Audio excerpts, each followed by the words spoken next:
Welcome back sa aking YouTube channel. For today's video guys, ay pag-uusapan nga natin ang mga kaganapan ngayon sa ating politics. Wala na talaga itong si Sara guys. Wala na itong gagawin. Sa buong term niya, ito ay magwawala na. Agalain mo ba naman ang kanyang chief of staff na contempt at ikinulong doon sa House of Representative.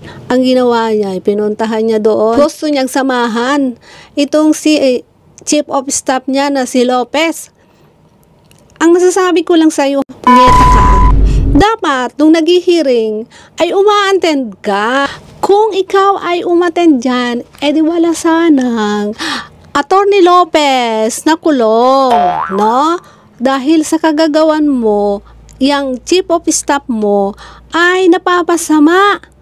Maano bang pumunta ka na lang doon at ipalawanag mo kung saan mo dinala ang mga confidential mo mula 2022 hanggang 2023. Saan mo ba kasi dinala? Bakit hindi mo kayang ipaliwanag? Ha, babae? First time in history, nagkaroon tayo ng vice presidente na napakatigas ng ulo. No? Hindi na sumusunod sa mga patakaran, sa mga rules and regulation kung paano dumalaw, no? Gusto mo pala samahan ang iyong chief of staff.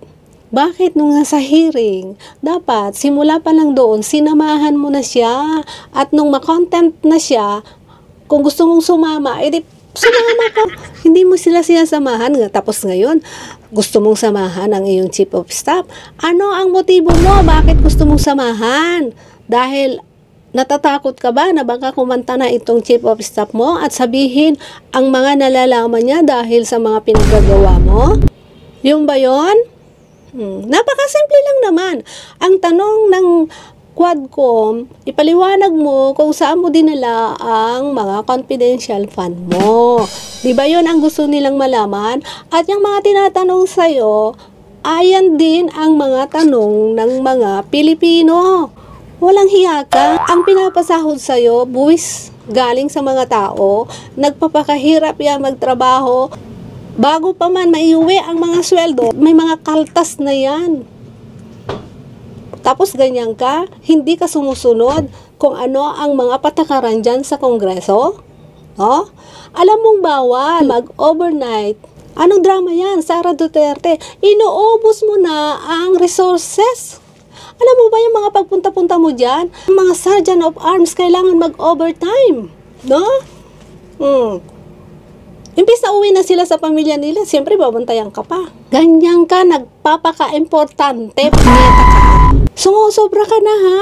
Akala mo ba, majority ng Pilipino natutuwa na sa'yo? Busit na ang mga Pilipino sa'yo, kaya tumigil ka na. Huwag nyo nang guluhin ang gobyerno. No? Nung panahon ng tatay mo, walang nanggugulo. Ngayon, panahon naman ng BBM, mahihahiya naman kayo. Huwag na kayong manggulo. Ha? Hayaan nyo siyang ipatupad kung ano man yung nais niyang ipatupad na naaayon sa batas. Kayo nga hindi sumusunod sa batas. Tapos ngayon, ganyan kayo. Papaawa pa kayo na kunwari kayo ang inaapi. Pero hindi nyo alam na noong term ng tatay mo, nagdusa ang mga Pilipino, no? Lalo na yung mga mahihirap, pinagpapatay-patay ninyo. Tapos ngayon, manggugulo kayo. Bakit nung presidente ba ang tatay mo? Si BBM ba nanggugulo? Hindi naman Kayong dalawa na tandem noon, pagkakaisa na nga lang ang inyong plataforma, hindi nyo pa magawa. Diba? Pagkakaisa na nga lang, nung panahon ng eleksyon, lagi niyong sinasabi pagkakaisa. Ngayon babangon. Paano pa tayo babangon kung ganyan kayo? Nag-aaway kayo. Di ba sa isang pamilya, kapag nakikita ang mga magulang nag-aaway, nagsasagutan, ang mga anak, hindi mapakali. Ganon din ang nangyayari ngayon sa atin. Ang mga leader natin, ang mga pinakamataas na leader natin ay nag-aaway. At ang isa dyan, nagsasabing ipapagurgor na ang presidente. May habilin na. Anong klase kayong mga leader? Halo ka na, Sara, ha? Ang sahod mo, mahigit 300,000. Alalahanin mo yan. Ganyan lang gagawin mo? Magwawala ka dyan? Ha? kaya gampanan ang paging vice presidente mo, o kaya hindi mo na kaya ang mga ginagawa sa'yo, abay magkusa ka na, mag-resign ka na. Ganun lang yun. Huwag mo nang hintayin na ikaw ay ma-impeach. Mag-resign ka na. Kasi majority ng mga Pilipino ayaw na talaga sa'yo. Yun ang totoo, no? Ang mga OFW ayaw na rin sa'yo. Kung ako sa iyo, Sara, tumigil ka na, umattend ka sa Quadcom at doon mo sagutin isa-isa ang mga tinatanong sa iyo kung saan mo dinala ang pera. Saan mo ba talaga dinala ang confidential fund mo? Hindi naman basta-basta pinulot yung mga pera na yan, no? Milyong-milyong mga Pilipino ang nagtatrabaho dyan para makaipon ng buwis. Tapos ganyan ang makikita sa inyo. Kung maglustay kayo ng pera, para nyo nang inaari yung mga pera na yan. Ang hirap kasi sa inyong mga politiko.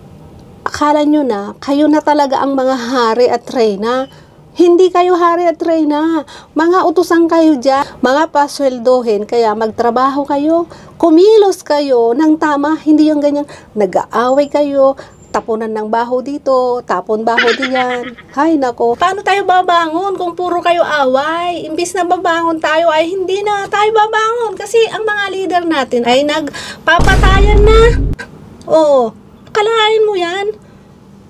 Galit na galit ka kay BBM, kay Lisa, kay Romualdez. Sasabihin mo sa social media na ipapangurngur mo sila kung sila ay gugurgurin ka. Minsan nag-iisip ako kung nasa tama pa ba ang pag-iisip ng ating vice presidente. Kasi sa mga kinikilos niya, guys, mapapaisip ka tuloy na parang may something sa kanya ba? Parang may saltik. Parang may ganun siya. Parang look at it, guys. Oh, comment down below kung pareho tayo na naiisip. Sige nga, paki-comment nyo sa aking comment section kung pareho tayo na iisip. Napakamalas naman ni BBM. Nagkaroon ng vice president na may ganun. Ay, grabe.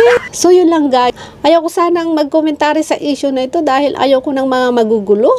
Pero, hindi ko talaga maiwasan. Nanggigigil na talaga ako. Noon pa man, nanggigigil ako, pero ayaw ko lang gumawa ng vlog na mga ganito. Gusto ko lang ba, guys, yung mga may resulta, kagaya nung ating vice president no, na may mga nakikita ka. Ganun yung mga gusto kong igawan ng mga video ba. Pero ito talaga, ay, ewan ko, napakamalas talaga ni BBM. Nagkaroon ng vice presidente na walang kwenta.